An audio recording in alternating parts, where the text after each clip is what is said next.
نبی پاک بے مثل و بے مثال ہے، لا مثل لہ ولا مثال لہ، حضور کی مثل بھی کوئی نہیں اور مثال بھی ہے ہی کوئی نہیں۔ اللہ کریم نے محبوب جیسا دوسرا بنایا ہی کوئی نہیں۔ سمجھنی ہے بات آپ نے، حضور میں شک کوئی نہیں پر ابو جہل نے شک کیا، نبی پاک میں شک کوئی نہیں پر ابو لہب نے شک کیا، حضور میں شک کوئی نہیں پر عتبہ عتیبہ شیبہ ان کا شک آخر تک نہیں گیا، حالانکہ حضور میں کوئی شک دور کرانے بھی آئے تو شک نہیں گیا، ایک دفعہ نہیں کئی دفعہ، ترجمہ دفعہ، 20 دفعہ۔ ایک ابو جہل کو لے لیں، دماغ میں شک تھا حالانکہ حضور میں کوئی شک نہیں، ایک دن آ کے کہنے لگا کہ بتائیے میری مٹھی میں کیا ہے، تو نبی پاک صلی اللہ تعالی علیہ وسلم نے فرمایا اگر میں نے بتا دیا، کہنے لگا اگر آپ نے بتا دیا تو میں کلمہ پڑھ لوں گا۔ حضور نے فرمایا میں نے بتا دینا ہے پر تم نے کوئی نہیں پڑھنا، میں بتا دینا ہے۔ کہ بتائیے، تو حضور نے فرمایا چل سودا کر لیتے ہیں، اگر جو تیری مٹھی میں ہے وہی بتا دے پھر تیرا کیا خیال ہے؟ تو نبی پاک صلی اللہ تعالی علیہ وسلم نے کہا کیا وہی ابو جہل کی مٹھی میں؟ تو اس کی مٹھی میں کنکر تھے، کنکروں نے کلمہ پڑھنا شروع کر دیے۔ جب کنکروں نے کلمہ پڑھا، پتھر تھے وہ، انہوں نے کلمہ پڑھا، ابو جہل نے وہ کنکر زمین پہ پھینک کے کہنے لگا اوفو تیرا جادو تو پتھروں پہاڑوں پہ بھی چلتا ہے۔ اب جملہ کہنے لگا ہوں سمجھ لینا، ابو جہل گوشت کا آدمی تھا، کنکر پتھر تھے، پتھر کلمہ پڑھ گئے، گوشت پوشت کا آدمی تھا پر کلمہ کیونکہ یہاں کیا تھا شک، اس نے آگے نہیں بڑھنے، گوشت پوشت کا شخص ہو کے پتھروں سے آگے نکل نبی پاک صلی اللہ علیہ وسلم کی خدمت میں آیا۔ بلکہ وہ جو یہودی والی روایت ہے اس کے پس منظر میں بھی بعض محدثین نے لکھا ہے، اس کو بھی اسی نے بھیجا، کہنے لگا جاؤ نبی پاک سے جا کے کہو اگر وہ درخت آپ کا کلمہ پڑھے تو میں بھی پڑھ لوں گا۔ درخت، اب درخت ہوتے تو جاندار ہیں پر کلمہ تو کوئی نہیں نہ پڑھتے، درخت سے بھی تو انسانوں سے کلمہ پڑھنے کی بات، اگر درخت پڑھے تو میں پڑھ لوں گا۔ نبی پاک صلی اللہ علیہ وسلم دور بیٹھے تھے، درخت دور تھا، اور امام سیوطی علیہ رحمہ نے لکھا ہے درخت بھی کیکر کا تھا۔ نبی پاک صلی اللہ علیہ وسلم نے فرمایا اس یہودی سے کہ تو جا کے درخت کو کہہ کہ تجھے نبی پاک بلاتے ہیں۔ فرمایا میں گیا تو پھر تم نے کہنا جادو کر کے بلایا ہے، احتیاط بھی کی، ہر چیز آنکھوں کے سامنے رکھی، تو جا کے کہہ کہ تجھے بلاتے ہیں۔ وہ بندہ گیا، جا کے کہنے لگا، اور امام سیوطی نے اس کو لکھا ہے، کہنے لگے اس نے نبی پاک کا نام بھی نہیں لیا، کیونکہ ابو جہل اینڈ کمپنی کو پتا تھا کہ مصطفیٰ کے نام میں بھی بڑی برکت، خالی نام بھی نہیں لیا۔ کہنے لگا درخت وہ جو سامنے بیٹھے ہیں نا وہ تجھے بلا رہے، نام نہیں لیا حضور کا، وہ جو سامنے بیٹھے ہیں نا جاءت لدعوتہ الاشجار ساجدۃ، امام بوصیری کہتے ہیں درخت آیا اور سجدہ کرتا ہوا، زمین چیرتا ہوا آیا۔ کس طرح آیا؟ پہلے آگے جھکا، پھر پیچھے جھکا، دائیں جھکا، بائیں جھکا۔ یہاں بھی لکھنے والوں نے لکھا ہے کہ وہ نہ درخت اپنی جڑیں اکھیڑ رہا تھا، جب چلنا تھا نا اس نے حضور کی طرف آنا تھا تو آگے دائیں بائیں ہوا، جڑیں اکھیڑ رہا تھا۔ لیکن ہمارے استاد جب ہمیں یہ روایت پڑھایا کرتے تھے تو کہتے تھے جڑیں نہیں اکھیڑ رہا تھا، جب اس نے سنا مجھے نبی پاک نے بلایا تو اسے وجد ہو گیا تھا، وہ جھومنے لگ گیا تھا، جھوم رہا تھا، حضور نے مجھے بلا لیا، جاءت لدعوتہ الاشجار ساجدۃ۔ تو درخت آیا، اس نے آ کے نبی پاک کو سجدہ کیا، لکڑی کا بنا ہوا درخت ہے، سجدہ کیا، سجدہ کرنے کے بعد درخت اٹھا اور اٹھ کے اس نے نبی پاک کا کلمہ پڑھا۔ وہ جس کو ابو جہل نے بھیجا تھا نا یہودی، وہ درخت کی حالت دیکھ کے کلمہ پڑھ گیا، وہ کلمہ پڑھ گیا، لیکن یہی بے ایمان کہنے لگا ہوئے ہوئے ان کا تو درختوں پہ بھی جادو چلتا ہے۔ لا ریب فیہ، شک قرآن پاک میں، لیکن اگر بندے کے دماغ میں ہو اس کا علاج ہے کوئی، ادھر ہی شک بیٹھ جائے۔ کوئی سادی مثال دیتا ہوں کہ سامنے دیوار صاف ہو لیکن گرد اگر آئینے پہ پڑی ہو، دیوار صاف کرنی چاہیے کہ اینک کا شیشہ صاف کرنا چاہیے؟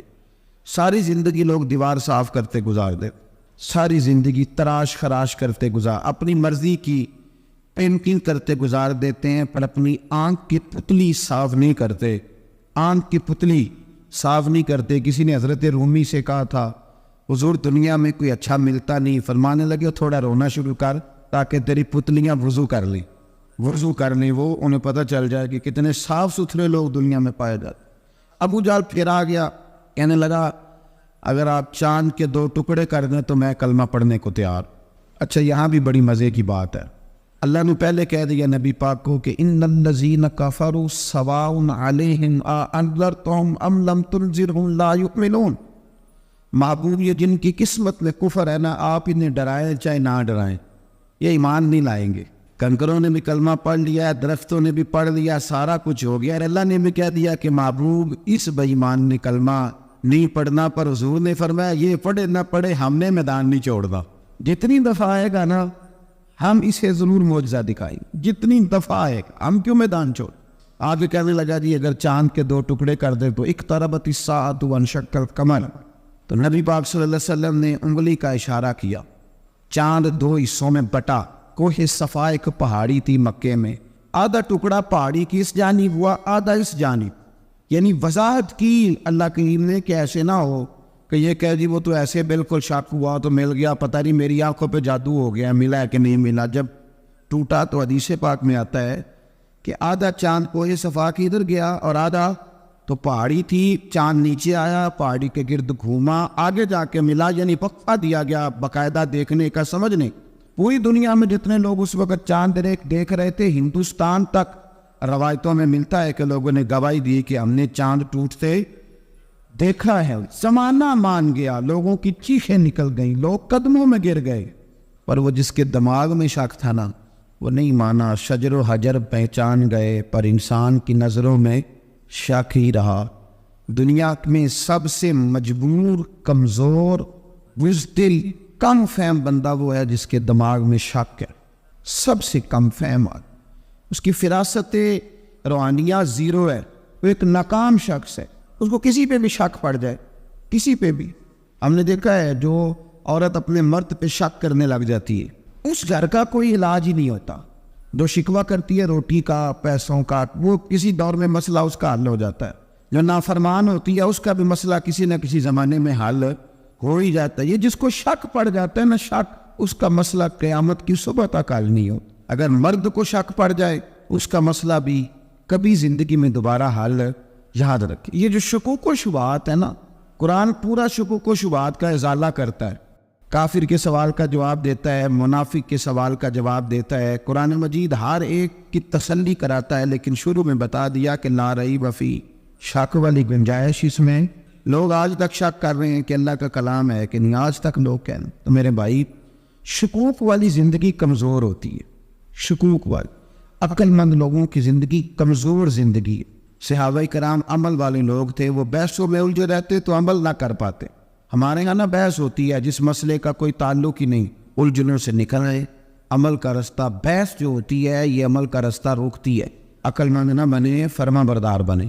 میرے بھائی، شکوک و شبہات والی جو لائف ہے، لیکن نا انبیاء کرام علیہ السلام کے بارے میں شکوک و شبہات ہیں، اولیاء عظام کے بارے میں۔ اب ایک نیا شک پیدا ہو گیا ہے کہ فیض ملتا ہے کہ نہیں، ہم نے فلانے ولی کو دیکھا نہیں، ساری زندگی اس کا نام لیا، فیض ملے گا کہ نہیں؟ غوث پاک کو دیکھا نہیں، ساری زندگی قادری کہلایا، فیض ملے گا کہ نہیں؟ خواجہ اجمیر کو دیکھا نہیں، چشتی کہلائے، فیض ملا کہ نہیں؟ صابر پیا کو دیکھا نہیں، صابری کہلائے، فیض ملا کہ نہیں؟ او خدا کے بندے، فیض وہ چیز ہے جو نظر نہیں آتی پر محسوس سب سے زیادہ ہوتی ہے۔ ملے تو حضرت ویس کرنے بھی نہیں تھے نبی پاک سے، وہ بھی نہیں ملے تھے، ملاقات تو ان کی بھی نہیں ہوئی تھی، کیا کہہ دی؟ ملاقات نہیں ہوئی، لیکن فیوز و برکات کا یہ عالم ہے کہ میرے محبوب نے فرمایا وہ دعا کرے گا تو اللہ میری امت کی بخشش فرمائے گا۔ تو آپ ہمارے صوفیاء میں ایک سلسلہ اویسیہ ہے، سلسلہ اویسیہ میں اکثر ملاقات نہیں ہوتی، اکثر نہیں ملاقات ہوتی، بغیر دیکھیں نا، آپ جب کسی کا نام جپتے ہیں، جب کسی کا نام لیتے ہیں، جب اسی کا ذکر کرتے ہیں، جب اسی کے تذکرے میں رہتے ہیں، تو اللہ تبارک و تعالیٰ کے یہ جو کامل لوگ ہوتے ہیں یہ متوجہ ہو جاتے ہیں، ان کی توجہ ہوتی ہے۔ اور خود سرکار نے فرمایا دو آپس میں محبت کرنے والے، ایک مشرق میں ایک مغرب میں، قیامت کے دن اللہ دونوں کو جنت میں اکٹھا فرما دے گا۔ یہ کیا بات ہوئی کہ ہر بات میں شک کرنا کہ جی وہ فلانے سے ملاقات ہی نہیں ہوئی؟ تو کس طرح بھائی، ملاقات ایک الگ چیز کا نام ہے، ملاقات ایک الگ شے کا نام ہے، اور فیوز و برکات ایک اللہ سے ملاقات ہوئی ہے، رزق دیتا ہے کہ نہیں، زندگی دیتا ہے۔ تو اس لیے ہر چیز کو ٹھیک ہے، وہ جو جگہ جس جگہ پہ جو بات ہے اس کو وہاں رہنا چاہیے، لیکن یہ شکوک ہیں، ان سے باہر نکلیں، ان سے باہر آئیں۔ اور یا اللہ کا جو فیضان ہے، ان کی جو محبت ہے، ان کے جو طریقہ، حضرت سلیمان بن بشار رحمۃ اللہ علیہ بزرگ گزرے ہیں، وہ کہتے ہیں میرے پاس، میں بڑا خوبصورت تھا، جوانی میں دین کی تھوڑی سی خدمت کرتا تھا، تو ایک عورت آ گئی، اس عورت نے میرے ساتھ کچھ مجھ سے مانگا، مطالبہ کیا، تو میں نے کہا کوئی بھکارن ہے۔ میں نے جب اس نے نقاب اوڑھا ہوا تھا، جب میں نے اس کی طرف پیسے دینے کے لیے، خیرات دینے کے لیے کوئی چیز بڑھائی تو اس نے چہرے سے کپڑا ہٹایا، میں نے نظر جھکا لی، کہنے لگی سلیمان میرا رنگ روپ تو دیکھ، میں کتنی خوبصورت ہوں، میں تیری محبت میں گرفتار ہو گئی، خدا را میں اپنے آپ کو تیرے حوالے کرتی ہوں۔ آپ فرماتے ہیں جب اس کے نیت اور ارادے میں اور لفظوں میں نے فطور دیکھا تو میں استغفر اللہ پڑھتا وہاں سے بھاگ گیا، اتنا دوڑا کہ میں بصرہ سے باہر نکل گیا، شہر سے باہر آ، عورت سے دوڑ رہا ہے، مرد، نوجوان، خوبصورت۔ فرماتے عشاء کی اذانیں ہو رہی تھی، نماز پڑھ کے میں مسجد میں سو گیا تو مجھے حضرت یوسف علیہ السلام کا دیدار، جناب یوسف کہتے میں حضور کا غلام اور غلاموں کا غلام اور صدیوں بعد کا غلام، تو جناب یوسف علیہ السلام میری خواب میں آئے اور کہنے لگے اٹھ جوان میرے سینے سے لگ، یار تو نے تو نبی پاک کا امتی ہو کے وہ کام کیا ہے جو میں نے نبی ہو کے کیا تھا، اب کام حضرت یوسف والا کیا تھا نا، تو صدیوں اور سالوں اور مہینوں کا فاصلہ بن سکا تو وہ آ گئے۔ مسئلہ یہ ہے کہ شکوک و شبہات والی زندگی نقصان دیتی ہے۔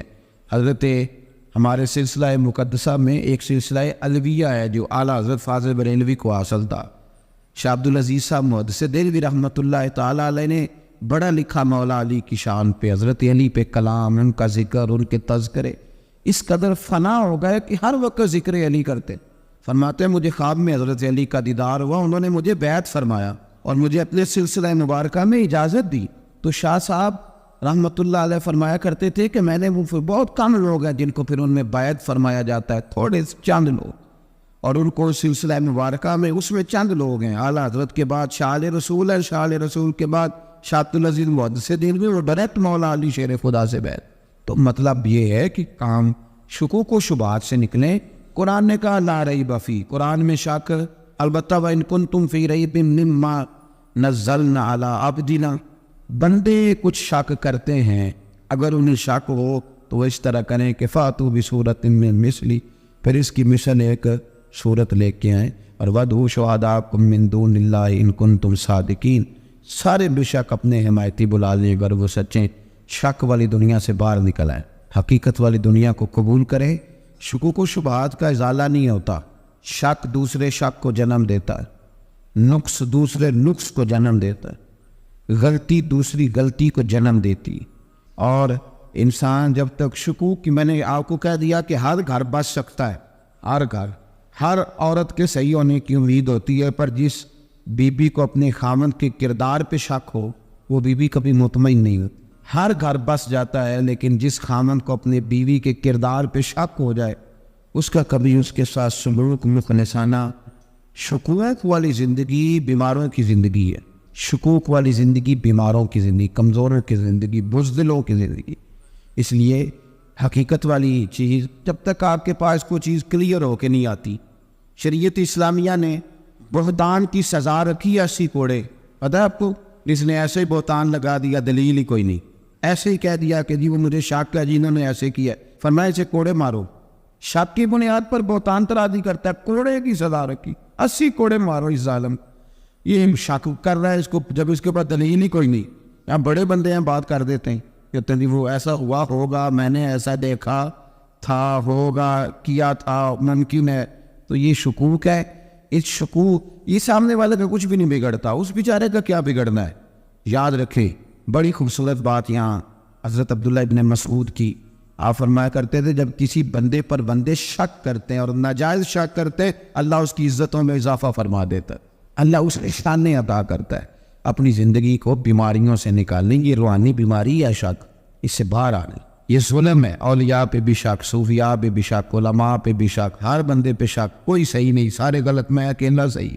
اس شک سے باہر آ جائیں، یہ نفسیاتی مریض بنا دے گا، بے سکون کرے گا، بے قرار کرے گا۔ جس ترتیب سے ہم مسکراتے ہیں، جس ترتیب سے ہم روتے ہیں، جس ترتیب سے ہم کسی بات کا اظہار تشکر کرتے ہیں، خدا ان باتوں سے پاک ہے۔ اب بہت ساری حدیثوں میں آیا کہ وہ مسکراتا ہے، تو کیا مطلب ہے مسکرانے کا؟ تو علماء تفسیر نے لکھا ہے مسکرانے کا مطلب یہ ہے کہ وہ بڑا ہی راضی ہوتا ہے اپنے بندے سے، بڑا راضی ہوتا ہے، یہ مطلب۔ ایک تو مسکرانے کا مطلب یہ ہے کہ وہ بڑا راضی ہو گیا، بڑا راضی ہو گیا، وہ مسکرا دیا اپنے بندے پہ۔ اور ایک اس کا معنی خود نبی پاک صلی اللہ تعالیٰ علیہ وسلم نے بیان فرمایا، مسند امام احمد بن حنبل میں حدیث ہے، حضور سید عالم علیہ السلام سے صحابہ نے پوچھا یا رسول اللہ شہید تو بڑے لوگ ہوتے ہیں، شہیدوں میں افضل کون ہے؟ تو اللہ کے حبیب علیہ الصلوۃ والسلام فرمانے لگے وہ والا بندہ جو ڈٹ گیا تھا کافروں کے مقابلے میں وہ ہلا نہیں، پوری طرح ڈٹ کے جو لڑا وہ شہداء میں افضل ہے۔ حضور فرماتے ہیں وہ جنت کے بالا خانوں میں سیر کرے گا اور رب اسے دیکھ کے مسکرائے گا، رب اسے دیکھ کے مسکرائے گا، اللہ تعالیٰ مسکراتا ہے اسے دیکھ کے۔ اور اگلے جملے میں حضور نے وضاحت کر دی، فرمایا جب رب دنیا میں کسی پر مسکراتا ہے نا تو اس کا معنی یہ ہے کہ قیامت میں پھر اللہ اسے حساب کوئی نہیں لے گا۔ جس پر اللہ دنیا میں مسکرا دیا اس سے کوئی حساب، تو وہ کام ڈھونڈنے چاہیے نا جس سے اللہ مسکرائے۔ ویسے کبھی ہم ایسا کرتے ہیں کہ نہیں کہ کسی کو راضی کیا جائے؟ یہ کام ہم کرتے ہیں کہ ہماری کمپنی کا جو سربراہ ہے وہ ہم سے راضی رہے، جس ادارے میں ہم پڑھاتے ہیں اس ادارے کا بڑا ہم سے راضی رہے، یہ کرتے ہیں ہم۔ اس کے لیے کچھ نہ کچھ ہیلے بہانے ہم کرتے ہیں، برادری، قبیلہ، علاقہ، بستی، لوگ کسی طریقے سے ہمارے ساتھ مطمئن رہیں، کرتے ہیں نا یہ سارے کام۔ اس میں تھوڑی مشکل بھی ہمیں آتی ہے لیکن کرتے ہیں، کیا کریں؟ گھر میں بھی کئی دفعہ ایسا ماحول بنانا پڑتا ہے۔ چلیں ایک اور میٹھی مثال دیتے ہیں، زیادہ سمجھ میں آئے گی۔ چھوٹا بچہ خوش رہے، آپ اس کے لیے محنت نہیں کرتے، وہ چھوٹا ہے اس کو خوش کرنا فرض ہے ابا پہ، لیکن وہ کہتا ہے کہ میں نے موٹر سائیکل لینا ہے، چھوٹا ہے چلا ہی نہیں پائے گا، تو ابا پھر اسے راضی کرتا ہے، کہتا ہے بیٹے چھوٹا سائیکل لے لے، چل میں تجھے اڑانے والا جہاز لے دیتا ہوں۔ مقصود کیا ہے کہ اس کو ناراض نہیں کرنا، یہ روئے نہ، اس کا دل نہ ٹوٹے ہو۔ یارو سنو نا میں کیا کہہ رہا ہوں، اگر چھوٹے بچے کے لیے وہ چیزیں ڈھونڈتے ہو، میرے ابا جی نا اپنے نواسے کے لیے کھلونا لے کے آئے تو بچہ بڑا ہی کھیلا تو ابا جی کہنے لگے لو پیسے پورے ہو گئے، میرے بچے کو پسند بڑا ہے نا، پیسے پورے کر چھڑے نے، دیکھو نا جی کتنا اس کو راضی ہوا ہے۔ تو انسان کیا کرتا ہے کہ کوشش کرتا ہے، چھوٹا بچہ بھی ناراض رہا ہو تو وہ چیزیں وہ ڈھونڈتا ہے کہ اس کو کیا پسند ہے، چاکلیٹ لے جاؤں، فلاں چیز لے جاؤں، آئس کریم لے جاؤں۔ تو ایک بچے کے لیے، گھر کے لیے، سربراہ کے لیے اتنی محنت کرتے ہو تو وہ کام بھی ہمیں ڈھونڈ کے تلاش کرنے چاہیے نا جس سے رب راضی ہوتا ہے، اللہ راضی ہوتا ہے۔ بتاؤں وہ کون کون سے کام ہیں؟ نبی کریم صلی اللہ تعالیٰ علیہ وسلم نے ارشاد فرمایا 3 لوگ ہیں جنہیں دیکھ کے رب مسکراتا ہے۔ یا رسول اللہ صلی اللہ علیہ وسلم وہ کون کون سے؟ تو محبوب فرمانے لگے ایک وہ بندہ ساری مخلوق سوئی ہے، آدھی رات ہے، رات کا پچھلا پہر ہے، اس نے اٹھ کے وضو کر لیا، مصلی پہ کھڑا ہو گیا خدا کی یاد میں، فرمایا اسے دیکھ کے رب مسکراتا ہے جو اس کی شان کے لائق ہے، مسکراتا ہے اللہ۔ یہ تو سونے کا ٹائم تھا، یہ تو گہری نیند آنے کا وقت تھا، رات کا پچھلا پہر، رات پوے تے بے درداں نو نیند پیاری آوے تے درد منداں نو یاد سجن دی سوتیاں وی آن جگاوے، اور ساون کی کالی راتوں میں جب بوندا باندی ہوتی ہے، وہ راتوں کو اٹھ روتے ہیں جب خلقت ساری سوتی ہے، اللہ مسکراتا ہے۔ اور سننا میرے بھائی، میرے نبی پاک صلی اللہ تعالیٰ علیہ وسلم فرماتے ہیں جب مسلمان نماز کے لیے صفے بناتے ہیں نا، ترتیب لگ رہی ہوتی ہے، اب اللہ کی بارگاہ میں کھڑے ہوں گے، قیام کریں گے، رکوع کریں گے، سجود کریں گے، فرمایا جب مومن صفے بناتے ہیں تو رب دیکھ کے مسکراتا ہے۔ کمال ہو گئے عروج بندگی کا، جب بندے کو دیکھ کے رب مسکرائے، خدا بندے سے خود پوچھے بتا تیری رضا کیا ہے، مسکراتا ہے۔ اور میرے نبی پاک علیہ السلام فرماتے ہیں جب مجاہد جہاد کے لیے صفیں سیدھی کرتے ہیں، آج تو یہ رب کے نام پہ مرنے ہی آ گئے، یہ صفوں میں کھڑے ہوں گے، ترتیب سے لڑیں گے، ترتیب سے گلا کاٹیں گے کافروں کا یا شہادت لیں گے۔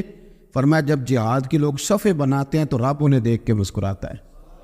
کتنے نصیبوں والا وہ بندہ ہے جسے دیکھ کے مسکرا دیا۔ اور یار کبھی تیرا بیٹا تیرے سامنے مسکرائے نا چھوٹا تو تیرا دل باغ ہو جاتا ہے، تیری ماں بیمار کسی ایک دن صحیح طرح ہنس پڑے تو طبیعت خوش ہو جاتی۔ مجھے بتاؤ نا جس کا رب بھی اسے دیکھ کے ہنس پڑے، جو اس کی شان کے لائق ہے، کیا اس بندے کے نصیبیں ہیں، کیا اس کے مقدر ہے؟ آپ اس مقام پر اپنے آپ کو لائیں۔ اب دیکھیں نا یہ حدیث ہم نے سن لی، اب ہم نے نا اس طرح صفحے نہیں بنانے جس طرح ساری دنیا، اب ذرا صفحے بھی شوق سے بنائیں گے، اب ذرا تھوڑا سا شوق پیدا کریں گے، بھئی یہ تو میں وہ کام کرنے لگا ہوں جسے دیکھ کے رب مسکراتا ہے۔ نبی پاک صلی اللہ علیہ وسلم نے فرمایا جب کوئی بندہ توبہ کرتا ہے نا، ہم توبہ کا رٹا لگاتے ہیں، یا اللہ میری توبہ یا اللہ۔ اور توبہ کا تو مطلب یہ ہے کہ پچھلے گناہوں سے پکی توبہ، آج کے بعد یہ غلطی نہ کرنے کا پکا وعدہ۔ تو نے ساری شب برات رو کے گزاری ہے، بتا سویرے جھوٹ جوڑنے کا ارادہ ہے تیرا، آج کے بعد رشوت تو نہیں نہ لے گا، ملاوٹ تو نہیں نہ کرے گا، یہ توبہ ہے۔ اور اگر سارے کام اسی طرح کرنے تو پھر یہ توبہ کا رٹا ہے، جتنا مرضی لگاؤ۔ حضرت علی بن ربیعہ رضی اللہ تعالیٰ عنہ فرماتے ہیں میں مولا علی کے ساتھ تھا، مقام حرہ کی طرف جا رہے تھے، حضرت علی نے ہاتھ اٹھا کے دعا مانگی ہماری تعلیم کے لیے، ورنہ حضرت علی ہم صحابہ کو محفوظ عن الخطا تو مانتے ہیں نا۔ ہاتھ اٹھا کے کہا اے اللہ ہمارے گناہ بخش دے، تیرے علاوہ کوئی معاف کرنے والا نہیں۔ اور پھر حضرت علی آسمان کی طرف دیکھا اور دیکھ کے نا حضرت علی بن ربیعہ کو تو مسکرائے۔ حضرت علی بن ربیعہ کہنے لگے حضور مسکرائے کیوں؟ وہ فرمانے لگے ایک دن میں حضور کے ساتھ اسی طرح آیا تھا، اسی طرح حضور نے دعا فرمائی تھی ہماری تعلیم کے لیے، اور پھر حضور مجھے دیکھ کے مسکرائے تھے اور فرمایا جب کوئی بندہ رب کی بارگاہ میں اس طرح استغفار کرتا ہے تو رب مسکراتا ہے اور مسکرا کے فرماتا ہے دیکھ لو میرے بندوں کو پتا ہے کہ میرے علاوہ معاف کرنے والا کوئی نہیں، انہیں پتا ہے تم اس کی بارگاہ میں رجوع تو لاؤ، آیا تو صحیح تو آنسو لے کر۔ اقبال کہتے ہیں کہ موتی سمجھ کے شان کریمی نے چن لیا، قطرے دو گرے میرے ار کے انفعال کے، دو میں نے آنسو بہائے تھے تو اس کے کرم نے تو موتی سمجھ کے چن لیے۔ سنو نا حضور اس استغفار کو اللہ کو یار رات کو توبہ کر کے سونا چاہیے ہمیں۔ کچھ غلطیاں ہم کرنا نہیں چاہتے پر ہم سے ہو جاتی ہیں، کچھ دل ہم توڑنا نہیں چاہتے پر وہ ٹوٹ جاتے ہیں، ہماری مجبوری ہوتی ہے ٹوٹ جاتا۔ رات کو اس کی بارگاہ میں ہاتھ باندھ کے کشکول طلب دراز کر کے خوب استغفار پڑھنا چاہیے کہ مالک بندے ہیں نا کیا کریں، نفس کا ساتھ ہے، دنیا کا ساتھ ہے، خواہشات نفسانیہ، مالک معاف کر دے۔ درد سے توبہ، رسم نہ ہو، کہانی نہ ہو، لفظ نہ ہو، جملے نہ ہو، اور جناب ایسے لوگوں کے بیچ بڑے ہاتھ باندھ کے اور بڑا کوئی ضرورت نہیں، آپ اکیلے اپنی چارپائی پہ بستر کے اندر منہ دے کے بھی درد سے کہیں گے نا معاف کر دے تو وہ تو مہربانی بڑا ہے۔ میرے نبی پاک صلی اللہ علیہ وسلم مثال دیتے، فرمایا ایک آدمی صحرا میں جا رہا، صحابہ سے حضور خطاب کر رہے ہیں، فرمایا ایک آدمی صحرا میں جا رہا تھا، اس نے اپنی اونٹنی پہ کھانا پانی پیسے ہر چیز رکھی ہوئی تھی، صحرا تھا بہت بڑا، درمیان صحرا کے گیا تو تھوڑا سا سستانے کے لیے آرام کرنے کے لیے اونٹنی سے نیچے اترا، اب اس نے اونٹنی کی لگام اونٹنی کی نکیل اپنے سرانے کے نیچے رکھی، ہاتھ کے ساتھ پکڑی اور سو گیا۔ تھوڑی ہی دیر کے بعد جب اس کی آنکھ کھلی تو دیکھا اونٹنی غائب ہے۔ صحرا میں وہ پیدل نہ آگے جا سکتا ہے، نہ پیچھے جا سکتا ہے، نہ دائیں نہ بائیں، کھانے کو روٹی نہیں، پینے کو پانی کا قطرہ نہیں، تھوڑا ادھر بھاگا ادھر بھاگا، تھک گیا۔ کریم محبوب فرماتے ہیں وہ پوری طرح نڈھال ہو گیا اور مایوس ہو گیا، معاذ اللہ مایوس ہو کے دوبارہ اسی جگہ آ کے لیٹ گیا جہاں پہلے لیٹا تھا، انتظار کرنے لگا کہ اب موت ہی آئے گی، آخری وقت ہے، اب نہ میں پیدل یہ صحرا کراس کر سکتا ہوں، نہ پیچھے جا سکتا ہوں، نہ کھانا ہے نہ پانی ہے، سوائے موت کے کوئی سہارا نہیں۔ حضور فرماتے ہیں وہ رستے میں دوبارہ لیٹ گیا، اچانک اس نے رخ بدلا تو اونٹنی سامنے کھڑی تھی۔ حضور نے صحابہ سے پوچھا بتاؤ نا اسے بھلا کتنے کو خوشی ہوگی؟ یا رسول اللہ جی سے نئی زندگی مل گئی ہے۔ آپ دیکھیں نا سارے ڈاکٹروں نے کہہ دیا کہ اس کے تو گردے معدہ جگر ہر چیز ختم ہے، گھر لے جاؤ خدمت کرو، ہر طرف پریشانی ہے۔ وہ بندہ بھی سمجھ گیا ہے کہ آخری وقت آ گیا، کل جاؤں پرسوں جاؤں، تیاری ہو گئی، سب لوگ آ گئے، باہر والے بھی آ گئے، یہ ماحول ایک عجیب رنگ اختیار کر گیا۔ اچانک ایک ڈاکٹر نے آ کے کہا نہیں غلطی لگ گئی تھی، مجھے بتائیے انداز کیا ہوتا ہے؟ بغیر دوائی کے بندہ اٹھ کے کھڑا نہیں ہو جاتا، میں تو بچ گیا۔ نبی پاک صلی اللہ علیہ وسلم فرمانے لگے اس کی اونٹنی مل گئی، بتاؤ بھلا اسے کتنی خوشی ہوگی؟ یا رسول اللہ وہ تو دوبارہ دنیا میں آ گیا۔ حضور فرمانے لگے اسے کچھ بھی خوشی نہیں ہوئی۔ جب کوئی رب کا گناہگار بندہ آ کے توبہ کرتا ہے، رب کو اس سے کہیں گنا زیادہ خوشی ہوتی ہے۔ میرا بندہ آ گیا، میرا بندہ آ گیا، میرے گھر آ گیا، اس نے آنسو بہائے ہیں، اس نے کہا اللہ میں تیرا ہی ہوں، تیرا ہی رزق کھاتا ہوں، تیری ہی زمین پہ رہتا ہوں، تیرے نام سے میری سانسیں چلتی ہیں۔ وہ آ گیا۔ فرمایا اس اونٹنی والے سے زیادہ رب کو خوشی ہوتی ہے جب گناہگار آ کے توبہ کرتے۔ گناہگاروں کے آنسو اس کی بارگاہ میں بڑے مقبول ہیں، لیکن ہم رسم ادا کرتے ہیں، توبہ نہیں کرتے۔ ہم اپنے آپ کے ساتھ دھوکہ کرتے ہیں، جھوٹ بولتے ہیں۔ ہم بندہ کوئی ناراض ہو جائے تو ہمیں کوئی نیند آتی، اس کے گھر چلے جاتے ہیں۔ ہم اپنے سارے رشتے کو تعلقات کو مینٹین کر کے رکھنے کے عادی ہیں۔ ہمیں پتہ ہے کہ وہاں میں نہیں جا سکا تو بیٹا بھیجتا ہوں، فلاں شادی پہ میں نہیں جا سکا تو بھتیجا بھیجتا ہوں، بھائی بھیجتا ہوں، ہر تعلق کا ہم نے خیال رکھا کوئی روٹھ نہ جائے۔ لیکن کمال ہے نا، یہ نہیں سوچا کہ اگر رب روٹھ گیا تو جب وہ روٹھ جائے نا تو سارے رشتے بھی بندے کے پاس موجود ہوں تو کوئی کرامت نہیں ہوتی، پھر کروڑوں روپیہ جیب میں ہوں تو ڈاکٹروں کی دوائیاں اثر نہیں کرتی۔ وہ روٹھ جائے تو پھر انسان اس طرح سے پھسلتا ہے کہ بڑے بڑے اس کے پاس دروازے ہوتے ہیں پر کسی جگہ اس کا ہاتھ نہیں لگتا. خدا را خیال کریں, دنیا روٹتی ہے تو روٹ جائے, رب رسول ناراض نہ ہونے پائیں, اس کا خیال کریں. حضور فرماتے ہیں وہ مسکراتا ہے, اسے خوشی ہوتی ہے جب کوئی اس کا بندہ اس کی طرف رجوع کرتا ہے. میرے عزیزو, رسول پاک صلی اللہ تعالیٰ علیہ وسلم نے ان لوگوں کے تذکرے کیے جنہیں دیکھ کے رب مسکراتا ہے. ہم نہ گناہ گاروں پر بھی فتویٰ دینے میں جلدی کرتے اور نیکی پر بشارت دینے میں بھی جلدی کرتے ہیں, حالانکہ یہ ہماری ذمہ داری نہیں. پتہ نہیں اللہ تعالیٰ کس کو کب توفیق توبہ دے کے اپنے قریب کر لے, لیکن بڑی جلدی ہے, بڑی جلدی فتویٰ دینے میں. اور یہ فتویٰ صرف مفتیوں کا نہیں رہ گیا, یہ میری طرح کے آپ کی طرح کے ڈھیروں لوگ ہیں جنہوں نے جیبوں میں فتوے ڈالے ہوئے.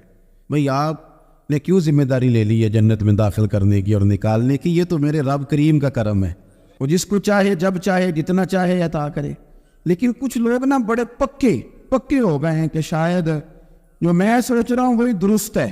کبھی کبھی کچھ چیزیں عجیب بھی ہوتی ہیں, لہذا خدا کی رحمت پر بھروسہ کر کے بات کرنی چاہیے, اپنی مرضی کے فتوے نہیں داغنے چاہیے. وہ دیکھو جی فلانا بندہ یوں کر رہا ہے, آپ کو پتہ ہی نہیں پوری بات کا, آپ کو علم ہی نہیں پوری بات کا. حضرت بہاءاللہ نقشبند بخاری رحمۃ اللہ علیہ فرماتے ہیں میں حج کرنے گیا تو وہاں میں نے ایک آدمی کو کروڑوں کا کاروبار کرتے دیکھا, تو میرے دل میں خیال ہے یہاں بھی اللہ اللہ کرنی چاہیے تھی, دنیا داری کر رہا ہے. لیکن فرماتے ہیں حج سے فارغ ہوئے تو میں نے دیکھا وہی بندہ سارا کچھ رب کی بارگاہ میں خیرات کر رہا ہے, اور سینکڑوں غریب حاجی ہیں جن کو پورے خرچے دے رہا ہے. تو میں نے وہی اپنی سوچ سے توبہ کی کہ میں کہاں تھا. بڑی جلدی کھڑے نہ ہو جائیں. حضرت حسن بصری رحمۃ اللہ تعالیٰ علیہ ارشاد فرماتے ہیں کہ میں دریا کے کنارے گیا تو وہاں میں نے ایک شخص کو دیکھا, وہ اپنی ایک خاتون کی گود میں سر رکھ کے بیٹھا اور قریب ایک بوتل بھی پڑی ہے. میرے دل میں معاذ اللہ خیال آیا کہ دیکھو کس انداز میں ایک عورت کے ساتھ یہ ہے, اور پاس بوتل بھی پڑی ہے, جانے شراب ہے. کہتے میں سوچ ہی رہا تھا کہ اچانک ایک کشتی آ رہی تھی دریا میں, وہ ہج کو لے کھائے, کشتی میں 4-5 لوگ تھے, وہ دریا میں ڈوبنے لگے. وہ آدمی تیزی سے اٹھا, دریا میں چھلانگ لگائی, پہلے ایک کو نکالا, پھر دوسرا نکالا, پھر تیسرا نکالا. ایک بندہ رہ گیا, کہنے لگا حضور مجھے تو آپ نے گناہ گار سمجھا, میں تو بڑے غلط انداز میں یہاں بیٹھا ہوں, آپ نے جو سوچا چلیں یہ چوتھا بندہ آپ نکال لائیں. کرے نا یہ کام, بڑے پھیلے بھالے, بڑے اللہ والے, ریاض آپ کو بس ہم ہی جانتے ہیں, اتنی جلدی فتویٰ. حضرت حسن بصری فرماتے ہیں میں پشیمان ہوا, میں نے کہا مجھے تیرنا نہیں آتا, تو دیر نہ کر, چوتھا ڈوب نہ جائے. کرتے اس نے چھلانگ لگائی, چوتھا بھی نکال لایا, اور کہنے لگا حضرت آپ نے جلدی کی سوچنے میں, یہ بی بی میری ماں ہے اور یہ سرکے کی بوتل ہے. ہم ماں بیٹے کا یہ مشغلہ ہے کہ یہ وہ جگہ ہے جہاں آ کے لوگ مسافر اترتے ہیں, اور یہاں سے کسی کا گھر 100 میل ہے, کسی کا 200 میل ہے. ہم صبح سرکہ, کھجوریں, روٹیاں لے کے یہاں آتے ہیں, مسافروں کی نوکری کرتے, کوئی پریشان ہو تو مدد کرتے ہیں. حضرت خواجہ حسن بصری فرماتے ہیں میں نے معافی مانگی, ان سے بھی مانگی, رب سے بھی مانگی. انہوں نے مانگ لی نا بزرگ تھے, پر ہم کو نہیں تیار مانگنے کو. ہم ہر وقت بدگمانیاں, وہ فلانے جرم کرتا تھا, میں اسے اب کیسے نیک مان لوں. بھئی اب وہ نمازی ہے, خدا کے گھر آتا جاتا ہے, اب اللہ کی بارگاہ میں حاضر ہوتا ہے, جب رب نے معاف کر دیا تو بھی سوچ بدل جا. سنیں حضور کیا فرماتے ہیں. نبی پاک صاحب اللہ صلی اللہ تعالی علیہ وسلم فرماتے ہیں, مسند امام احمد بن حنبل دیکھیے, فرمایا رب اس وقت بڑا ہی مسکرائے گا جب قاتل بھی جنت میں جائے گا, مقتول بھی جنت میں جائے گا. یا رسول اللہ مقتول تو گیا, یہ قاتل کیسے چلا گیا؟ حضور فرماتے ہیں جائے گا, اور رب مسکرائے گا جو اس کی شان کے لائق ہے. یا رسول اللہ کس طرح؟ تو نبی پاک صلی اللہ علیہ وسلم فرمانے لگے اس نے ایک مومن کو قتل کیا تھا, وہ شہید ہو کے جنت میں چلا گیا. اب اللہ نے بعد میں اسے توبہ کی توفیق دے دی. پہلے اس نے کلمہ پڑھا, پھر یہ میدان میں اترا, کافروں سے لڑا, یہ شہید ہوا, رب نے اسے بھی جنت دے دی. قاتل بھی جنت میں, مقتول میں جنت میں. اور بات اتنی انوکھی ہے کہ رب دیکھ کے مسکرا رہا ہے جو اس کی شان کے لائق ہے. ہم جلدی میں ہیں, ہم انتظار نہیں کر رہے کہ شاید توبہ کر جائے, ہم انتظار نہیں کر رہے. لیکن میرے عزیز اتنی جلدی نہ کرے. سوچوں کا صاف ہونا, ذہنوں کا پاک ہونا, اور لوگوں کے بارے میں گمان کا اچھا ہونا. آپ کسی نفسیات کے ڈاکٹر کے پاس چلے جائیں, اسے کہیں ٹینشن بڑی ہے, میں ان کے مضامین پڑھتا رہتا ہوں, وہ سب سے پہلا سبق آپ کو یہ پڑھائیں گے کہ اچھا سوچا کریں. اچھا سوچنے سے بندہ تندرست رہتا ہے. کس سے بندہ تندرست رہتا ہے؟ ہاں جی, واقعی یعنی اس والے پڑوسی کے بارے میں بھی اچھا سوچنا ہے گھر میں، اس والے کے بارے میں بھی، چھوٹے بھائی کے بارے میں بھی اچھا سوچنا ہے، اور بڑے کے بارے میں بھی اچھا ہی سوچنا ہے.